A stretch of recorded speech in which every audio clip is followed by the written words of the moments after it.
बानी रउआ ओही लाठी कल पीछावे पड़ल बानी लेके लोहा धिकल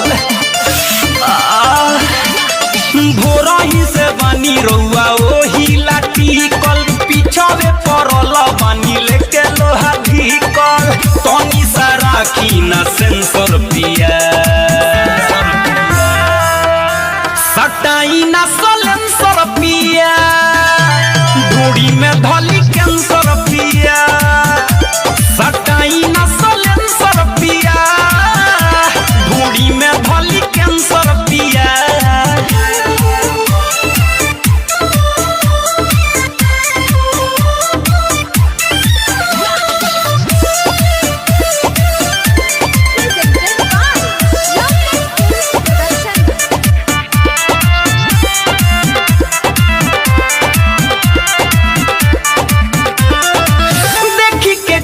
फेला भइल बाबूधी छुई ना हो खोतावे दूता दूधी ए राजा देखी के फेला खेला भइल बाबूधी छुई ना हो खोतावे दूता दूधी नाचे दिमाग बनी डांसर पिया सटाई ना सलेंसर पिया धूड़ी में धली कैंसर पिया सटाई ना सलेंसर पिया धूड़ी में धली कैंसर पिया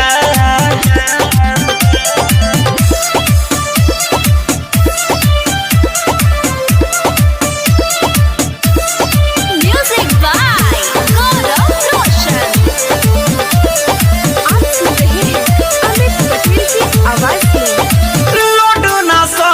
सलेंसर बच्चा कर लागे मुई बम के दीवाह कर अरे नाचिए देबो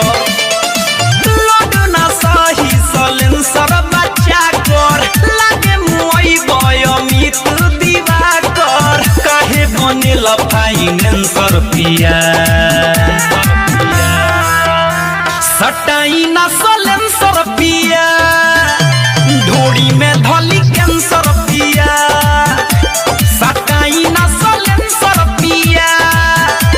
धूड़ी में धली कैंसर पिया भोरही से बानी रउआ ओही लाठी कल पीछावे पड़ल बानी लेके लोहा धिकल तनी सा राखी ना सेंसर पिया सटाई ना सलेंसर पिया धूड़ी में धली